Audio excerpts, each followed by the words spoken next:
You have likely seen this happen. A procedure fails, ingredients are ruined, and a manager reprimands the staff involved. Yet 3 weeks later, the exact same failure happens again. Take a commercial under-counter chiller registering an illegal 8 degrees Celsius. The immediate instinct is to write "staff left door open" on the incident report. But in the strict framework of regulatory compliance and food safety, human error is an invalid conclusion. As a root cause, it is entirely rejected by inspectors. Blaming a staff member describes a symptom, what happened at the surface. It does not answer why the system allowed the error to occur. To find a solution that actually sticks, the investigation must push deeper into the administrative framework, looking for specific gaps in training, flaws in the standard operating procedures, or breakdown in managerial oversight.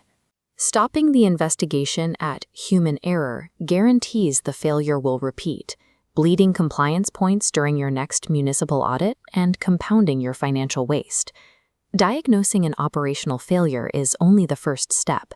The output of any investigation is useless unless it is physically embedded into your administrative controls.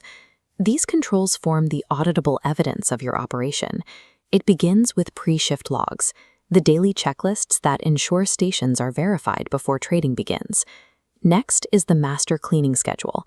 This predictive tool establishes sanitization intervals for high-risk areas, neutralizing bacterial threats before they can take hold.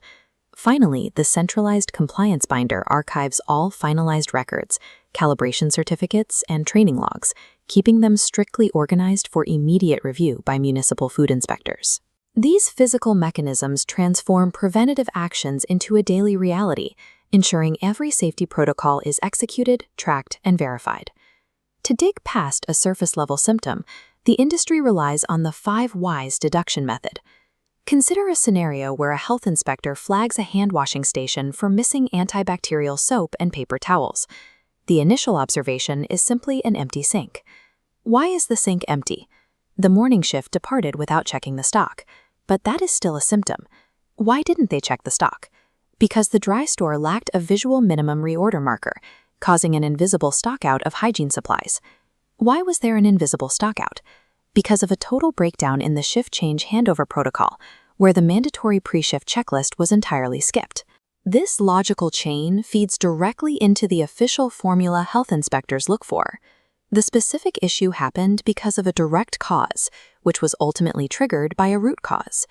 Translated to an official compliance report, it reads, "A stockout of antibacterial soap occurred because the morning shift failed to verify stock levels, which was ultimately triggered by a breakdown in the shift change handover protocol and a lack of visual reorder markers in the dry store."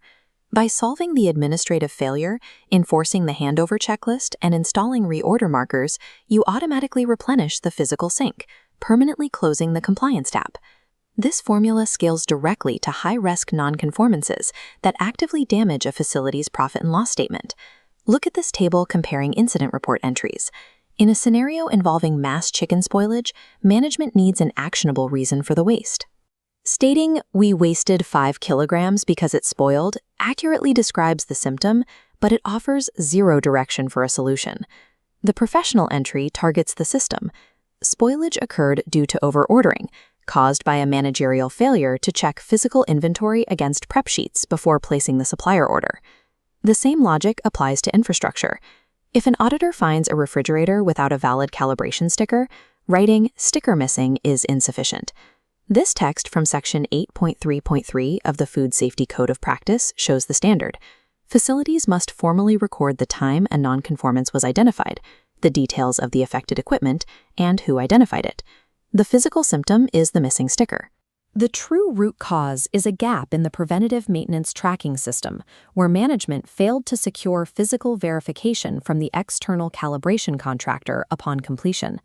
Regulatory inspectors evaluate a facility strictly on its ability to identify these systemic explanations.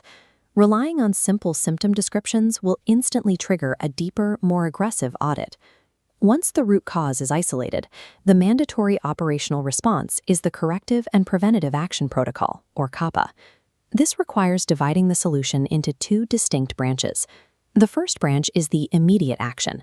This is the urgent physical step required to regain control of safety standards, such as throwing away temperature-compromised food. If an inspector flags dirty water filters connected to an ice machine, the immediate fix is straightforward: swap the contaminated filter cartridges and purge the water lines. The second branch is the systemic fix. This is the long-term administrative alteration that ensures the physical failure never happens again. For the water filters, the systemic fix means updating the facility's master cleaning schedule to mandate and track a third-party plumbing service every 6 months. This dual-action approach is legally binding. As outlined in Section 8.3.1 of the Code of Practice shown here, the facility must document how control was regained, how reoccurrence will be prevented, and how the affected equipment is officially cleared for use again. Furthermore, management is required to document the exact name of the individual responsible for executing these actions. Executing an immediate physical fix without implementing a corresponding administrative fix is just starting a countdown to the exact same failure. To ensure a systemic fix actually survives in a busy commercial environment, it must be anchored into daily operations. This is accomplished through a strict mandatory management reports framework, encompassing the pre-shift log, the master cleaning schedule, and the preventative maintenance log. The newly established protocols from your root cause analysis must be directly injected into these specific documents. This brings us to the final requirements of a CAPA report: establishing a verification method and providing evidence of implementation. The person in charge must establish a physical routine to verify the new systemic fix daily, often through a direct signature on a supervisor log. When a municipal food inspector returns to verify compliance, verbal assurances are ignored. They require hard proof. Acceptable evidence of implementation means presenting time-stamped photographs, signed third-party vendor certificates, or fully completed daily logs covering the period since the infraction. The Code of Practice is absolute on this standard. As shown in Section 8.3.4, documents and records must be available on-site, updated according to procedures completed on time, dated, verified, and signed by the assigned personnel. Leave a single required entry parameter blank on a shift log, and an auditor will mark it as an automatic compliance failure. A root cause analysis remains purely theoretical until it manifests as a mandatory, auditable signature on a daily management routine. Resolving a nonconformance requires executing a complete, unbroken life cycle. It starts by observing a physical symptom, diagnosing it through a 5 whys root cause analysis, drafting a corrective and preventative action plan, updating the daily logs, and achieving long-term prevention. The immediate physical correction and the systemic administrative fix must be deployed simultaneously to break the cycle of failure. The ultimate objective of an internal audit is not to find a staff member to punish. The golden rule of operations management holds true: never blame an individual without rigorously interrogating the process first. Health inspectors look through the lens of surface cleanliness to evaluate the resilience of the underlying management system. Achieving audit-proof compliance means designing a management framework capable of diagnosing its own flaws.